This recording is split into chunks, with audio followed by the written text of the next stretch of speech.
Hi, I am Dr. Anil Bradu, consultant urologist attached to Zen Specialty Hospital.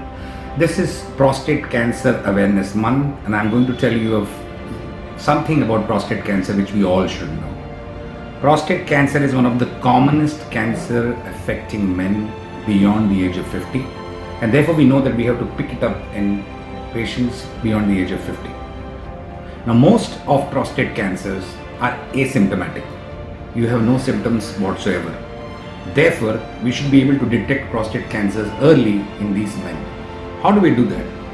Well, if you interrogate men with mild urinary symptoms like frequency, urgency, dysuria, or straining to pass urine, you could get a clue to some of these patients for them to come for investigations and examination. The crux is a detailed clinical examination with a digital rectal examination for the prostate, which, if it is abnormal, takes us straight to further investigations. But apart from that, we do a biochemical investigation, which is a blood test called as PSA, that is the prostate specific antigen. So if a prostate specific antigen is definitely below 4 nanograms per ml, we do not have a very high index of suspicion for these patients.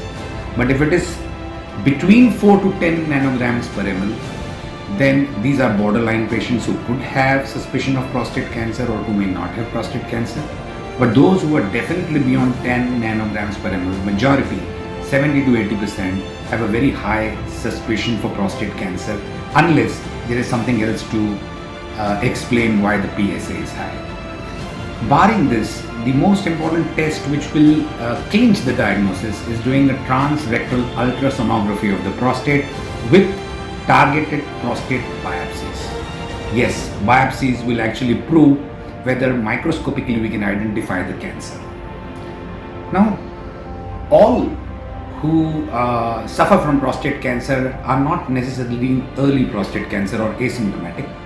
Quite a few are symptomatic, that means they have local symptoms with the urinary tract, or they could have symptoms because of the spread of the disease, that is because of metastasis. And these patients could have wide variety of symptoms, right from bone pain generally, or loss of weight and pain while passing urine or pain while defecation. So the crux ultimately is, once you diagnose, is these the only way of diagnosing? No. Today, if you have asymptomatic patients and a clinical examination which does not reveal a suspicious prostate cancer, we do what is called as multi-para MRI of the prostate. This can pick up those indolent cancers which cannot be picked by the clinical examination, or where transrectal ultrasound does not necessarily show abnormalities. So along with MRI and transrectal ultrasound, targeted biopsies can be done and most prostate cancers can be detected. But to be able to detect the stage of the disease, how much it is spread, you require a CT scan, or what is called as PET CT scan. This is called as a PSMA PET CT scan, which has got a particular contrast, picking up the PSA antigens while giving a contrast. So with these diagnoses, how do we decide what treatment is appropriate? Now, a lot of men beyond the age of 70 or 80 may have asymptomatic indolent prostate cancers, that is prostate cancers which are just found because you're looking for it, but they may actually not suffer from that at all. So early prostate cancers or prostate cancers found incidentally in very late age group can be simply observed with what we call as watchful waiting or active surveillance. What do we do in that? We see the patient regularly, say every 6 months or every 1 year, do a clinical examination and do a prostate specific antigen and keep the patient under observation. If they develop signs and symptoms of the disease, or there is a rise in PSA, only then they are subjected to further investigations and treatment. But if the pathology on the biopsies confirms that it is slightly higher grade of prostate cancer or an aggressive type of prostate cancer, then men require surgical treatment. And the standard of care today is offering a laparoscopic or a robotic radical prostatectomy as the first choice for fit, active and highly graded malignancies. The option of giving external beam radiotherapy or interstitial radiotherapy, which is called as brachytherapy, these are both forms of radiotherapy, is also there for early prostate cancer in stage 1 or stage 2. Luckily for us, this cancer has the scope of being treated at any stage. That means prostate cancers which present with metastasis or spread, widespread disease in the bones or the lymph nodes or sometimes in the lungs can also be treated well by what is called as androgen deprivation therapy, which is hormone therapy, where we give either LH-RH analogues, these are injections given on a 3-monthly basis or a 6-monthly basis, which block the hormones which allow the prostate cancer to grow. This can also be achieved by a small surgical procedure called as bilateral orchidectomy, where both the testicles are removed. Therefore, the source of testosterone, the hormone which allows prostate cancer to grow, is prevented. So a lot of patients, even with advanced prostate cancer, can be treated successfully and they can have a good quality of life by hormone deprivation therapy.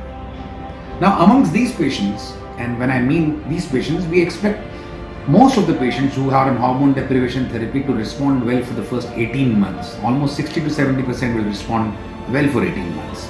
That if they stop responding after that, we have what is called as medical chemotherapy or oral chemotherapy with drugs, which can help in, again, along with the androgen deprivation therapy, it prolongs the control period of prostate cancer, and these medications are also helpful.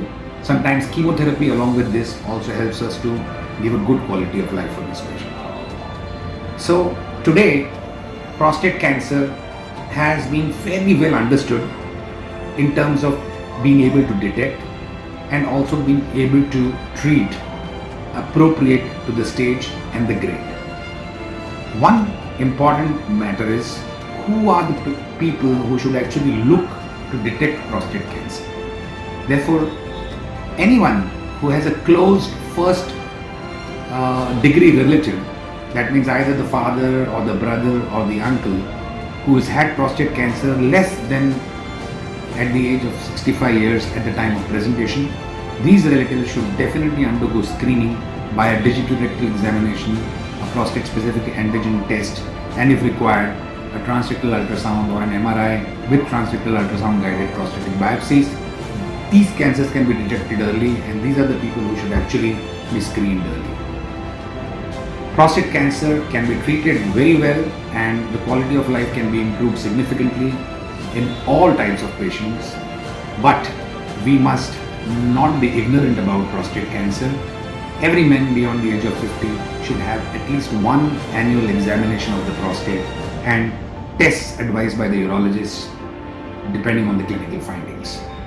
Wish you all well, and also would like to tell you that despite this threat of COVID and Corona affecting so many people, we have been actively working in urology to provide all the basic services as well as the advanced services so that no patient is left waiting for appropriate treatment, whether it is emergency or semi-emergency or when it is cancer.